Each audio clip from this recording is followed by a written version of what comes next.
Hey, what's up YouTube? This is We All Juggle Knives and welcome to my review of the Cold Steel GI Tanto. Alright, now in Japan they actually say Tanto. So if you want to be cool, say it that way, but this is not really historically accurate to any Japanese blade. And in fact, this is made in China. It does say China on my blade. Now I have seen some stores list Taiwan instead. Not sure what's up with that, but mine was definitely made in China. It is full tang construction. It has polypropylene handle scales. Now the blade length is 7 inches, but because of that unsharpened section, the actual edge length is less than that. The steel is 1055 mid-carbon. It's got an anti-rust coating. Now that mid-carbon steel, that's actually usually a machete steel, which brings us to the price of this item. This is very affordable, usually around $30, often less when you find it on sale. This knife has been the single most often requested cold steel knife for me to review. It's been around for a long time, and because it's very affordable, there are huge numbers of people that actually have this. The vast majority will say good things about it for the price. There's a lot of information about it already. Okay, doing stuff with the blade. You can baton with this blade. Now, because of that unsharpened section, and also because of the very pointed tip with the angle change as it goes towards, as the spine develops into the tip essentially, it's hard to get a square hit on the very end. So because of those design features, the width of what you're batoning is limited. But as you saw there, I mean, it can certainly do the job, right, if you choose reasonably sized pieces of wood.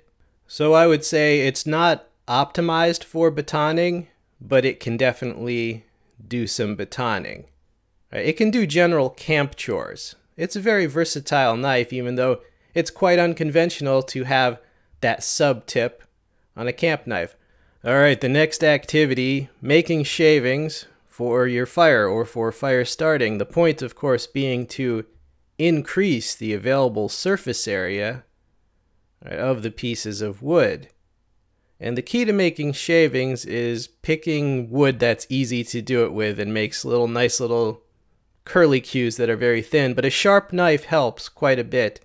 So yeah, you could definitely do the bushcraftiest task of making shavings, or you could also make a feather stick. That is some gnarly wood that I had just batoned for the other part of the video, so you're not going to make very pretty sticks with that, but nonetheless you can. Now usually, you know, this is a little long for a knife to make shavings with, being 7 inches, but you can get the job done. I like a 3 or 4 inch blade.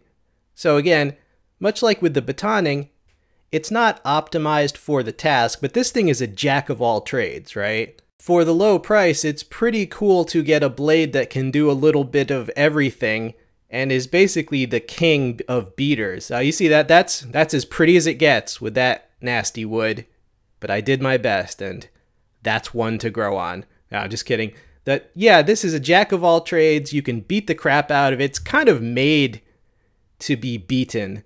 And now because of the really pointed tip, it seems like they designed this to be able to stab the crap out of something. So in that theme, I stabbed this log quite a few times. I wanted to see if the tip would still be just as pointy afterwards. Right, so the log will never mess with me again. I also pulled it side to side a couple times, just more tip strength. So you see there, little close up, the tip is still just as pointy. And I stabbed it hard enough to wear away some of the coating. More stuff with the knife.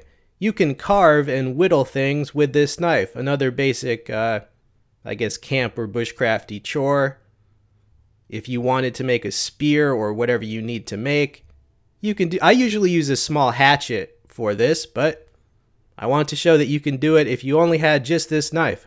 Alright, and a round of applause for my log of carving. When I carve something, I usually do brace it against a little depression, such as you see there.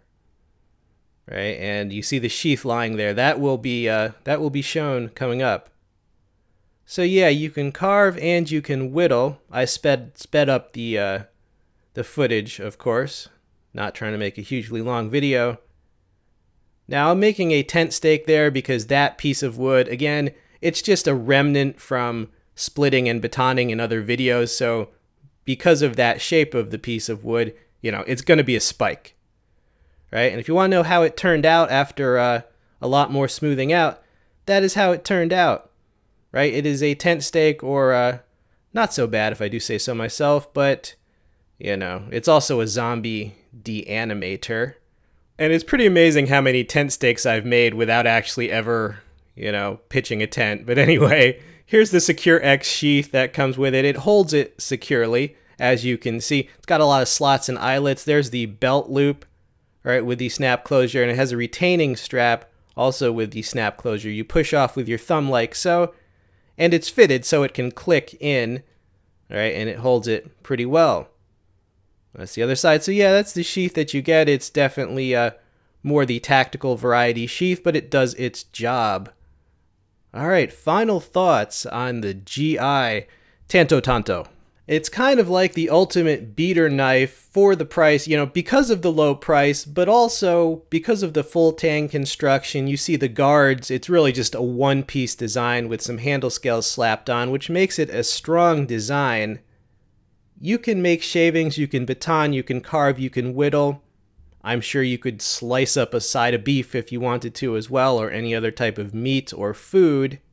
It can do all those things. It's like a jack of all trades. It's not really optimized for any particular one of those activities, but again, for the price, it can do them all, and that angular pointy tip can also stab the crap out of something. So if you want something that can do a lot of outdoorsy stuff and can stab something, for example, if you wanted to lash it to a shaft and make a spear, it could do that. You can also throw it because it's strong enough to survive the throwing, and it's pointy enough that it sticks easily into a piece of wood. Now, some of the negatives about this knife are actually positives to a certain degree, like the steel. It's just like a mid-carbon machete steel.